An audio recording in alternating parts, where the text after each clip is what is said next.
Hi, I'm Lisa and welcome back to my Fat React series where we're going to be reacting to different aspects of health culture. This includes the fat acceptance community, the fitness community, as well as popular health and beauty trends. So you may have seen my video on exploring fat liberation as a political stance and just my attempt to learn more about it. And in doing so, I came across this article. Let's check it out. Cosmopolitan. It's talking about fat liberation. It's like, my fat liberation is not a trend.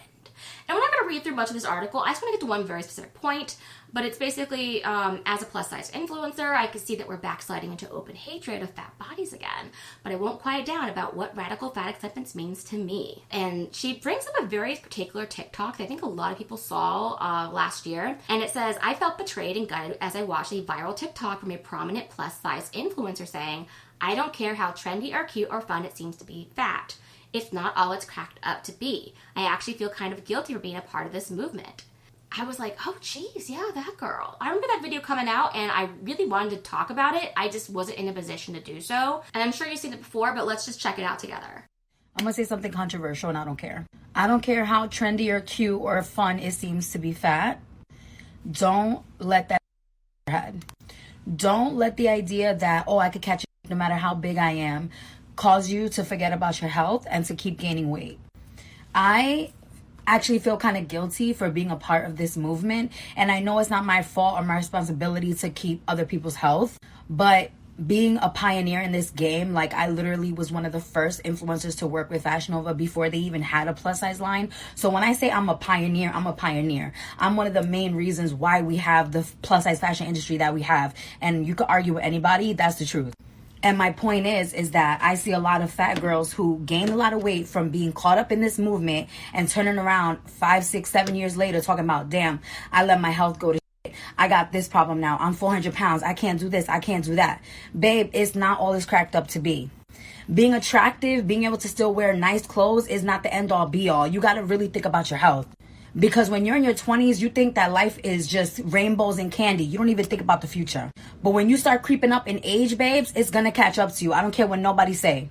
I'm not saying that every fat person is unhealthy. Hello, I'm fat. I'm not claiming that you got to hate fat people. That's literally the opposite of what I'm saying. But let's be for real. Health is real. Organs failing is real. Diabetes, heart disease, all that shit is real, okay? It's not fat phobic to care about your health. And if she really was so brave to say all this, because I, as somebody who's really fat and is trying to lose weight and really work on my health, I've made an argument for, yeah, I want plus size fashion. I like the clothes at Torrid. I'm glad there's clothes out there that I can wear that make me want to go outside. Like, I like wearing this. It's a cute workout outfit.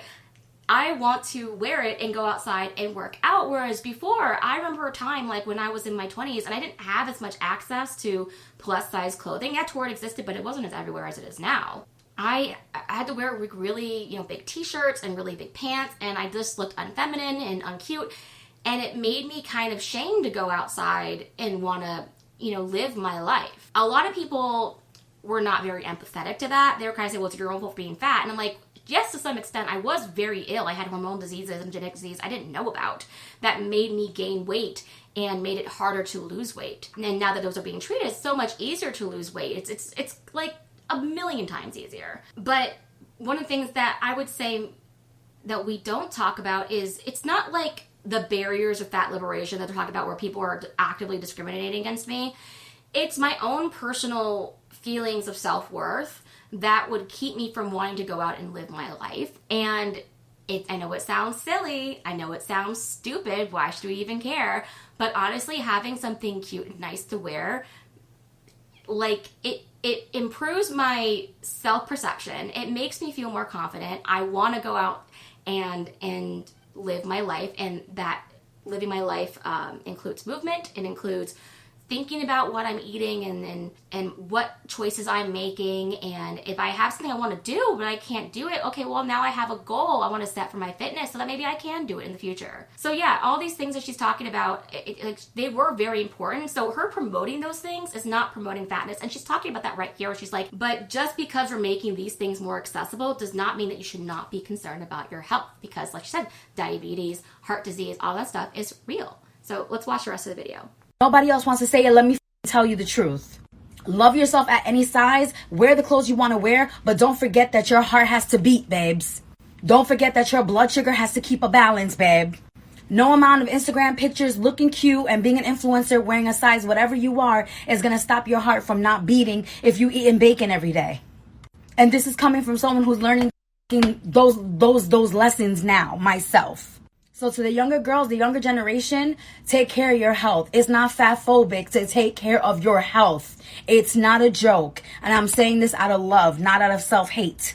I see a lot of my fellow content creator, fellow plus size, fellow bloggers, whatever you want to call them, plus size models, now talking about wanting to get healthy, now talking about needing to da-da-da-da. Because 5, 6, 7 years ago, when they were 22, when they were 21, 25, it wasn't a problem. Now you're 28, 29, 30, 31, 32, whatever the case is, and you're like, damn, I can't get pregnant. I have this problem. I got that problem. The problems creep up, babe. And the reality is, loving yourself also includes taking care of your body. If you want this body to last 100 years, you got to take care of it. So don't let nobody else convince you that taking care of your health is fat phobic. And if somebody's telling you that, it's because they're miserable and they want you to die and stay fat like them. I took a lot of heat when I started talking about my weight loss journey, and now everybody else suddenly want to talk about it. I wonder why. I think she's absolutely right. I think when these people complain about weight loss drugs, which I'm not all for. I'm not 100% for Ozempic. I'm not going to be against somebody wanting to take it if they're super morbidly obese. I'm just not on board with, we don't know how safe they are. We don't know what the side effects are long term. Those are things that I'm concerned about, but I can see the appeal and the desperation, and if you're really that ill, it might be worth it. It's not a choice that I'm going to make. Now, but my personal opinion is you have a whole bunch of people who have made their community and their lifestyle, their entire identity, and to see people leaving that movement is probably causing a huge crisis of self. And it's like, I'm sorry you made this entire community in fat liberation your entire life, but maybe other people don't want to do that. And at the end of the day, like she said, health is real. So there's also part 2 to this video. Let's check it out. And the sad reality is that a lot of people don't take heed until it's too late. They don't hear these things until it actually affects them. They don't want to see it. They don't want to hear it. And that's the reality for a lot of things in life. I see people all the time talking about stop vaping. Look what happened to me. Stop smoking. Look what happened to me. And people be like, that's not going to happen to me. That's not going to happen to me. Okay, it happens to everybody. But the truth of the matter is, the moment that your health becomes a question, the moment that a health problem arises, the moment that you feel sick or something happens to you, I promise you, your mindset will change. Unfortunately, it's like those things where they say like kids have to make their own decisions. Parents always say like, you got to let your kid make their own mistake. Even if you know better, the same situation goes here. Unfortunately, for a lot of people, they don't get it until it's too late. But I promise you, if your health ever comes into question, you will see how quickly that becomes the only thing that matters. The only thing you will care about. But she is right. I've told this story before. I had a friend who used to smoke. I hope they don't smoke anymore. And I told them, because they were 22, turned 23 years old. I kept telling them, if you keep smoking, you're going to get cancer. And I didn't want to be like a BITC age, but I was like, because he would smoke around me, and I didn't know I had asthma at the time, but I was like, I'm pretty sure I'm allergic to smoke, because every time he smoke around me, it makes me like my lungs go, right? But I kept telling him like, you're going to get cancer. And he would tell me, no, I'm not. And his excuse literally was, I smoke differently. Right? So I told him that like in the spring, and in the next fall, he was diagnosed with cancer at 23 years old.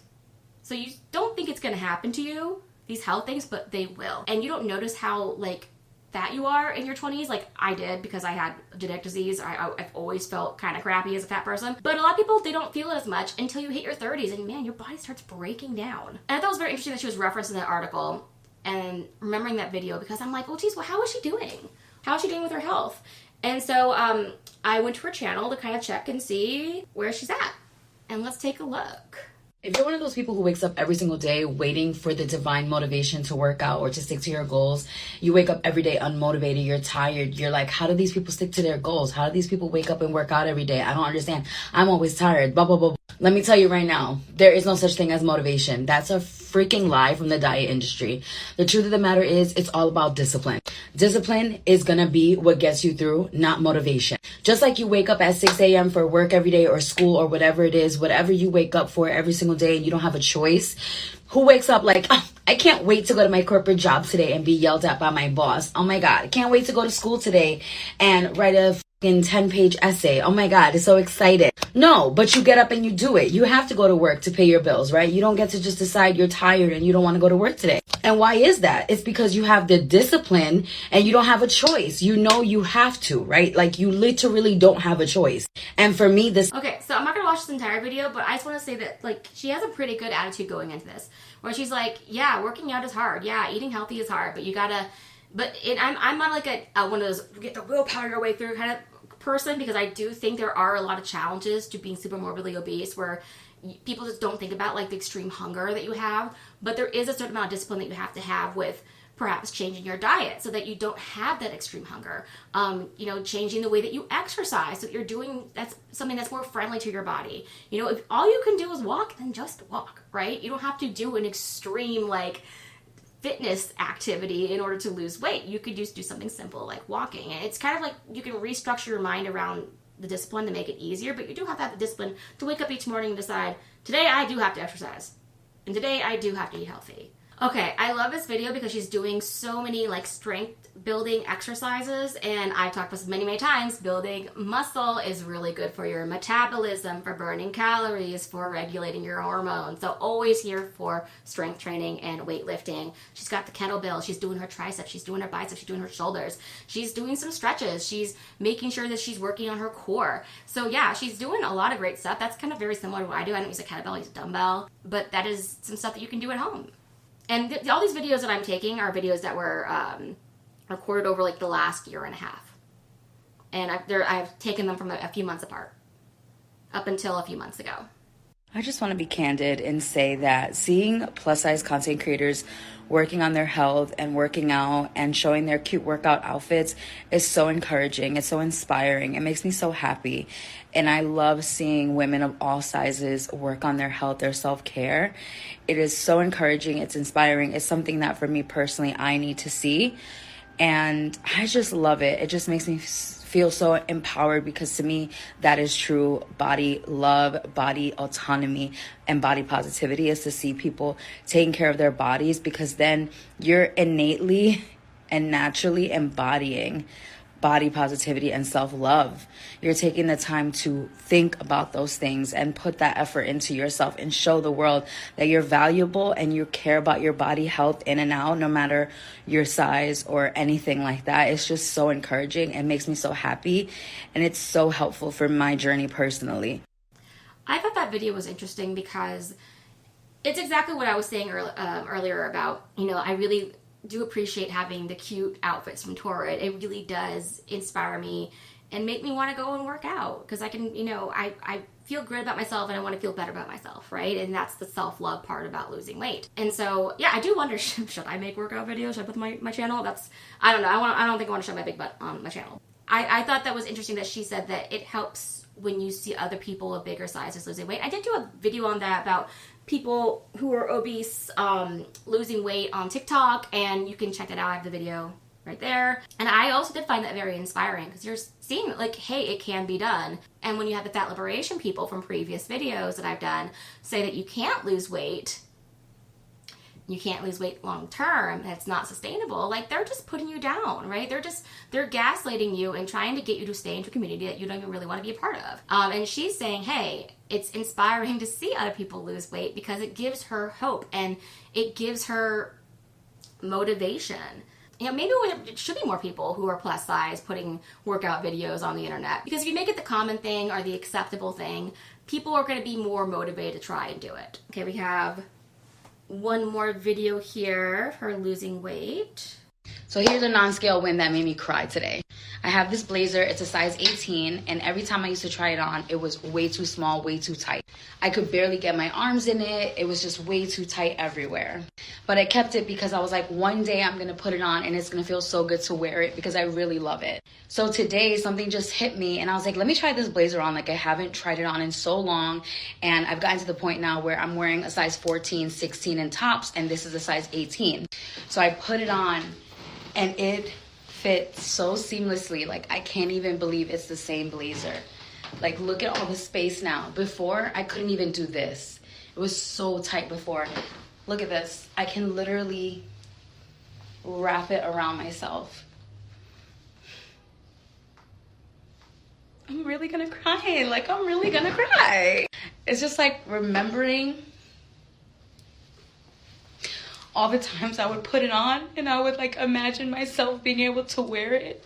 And now it's big on me, like. But I did wear it today. It felt really good. So there you go. Non-scale win. And I'm really proud of myself.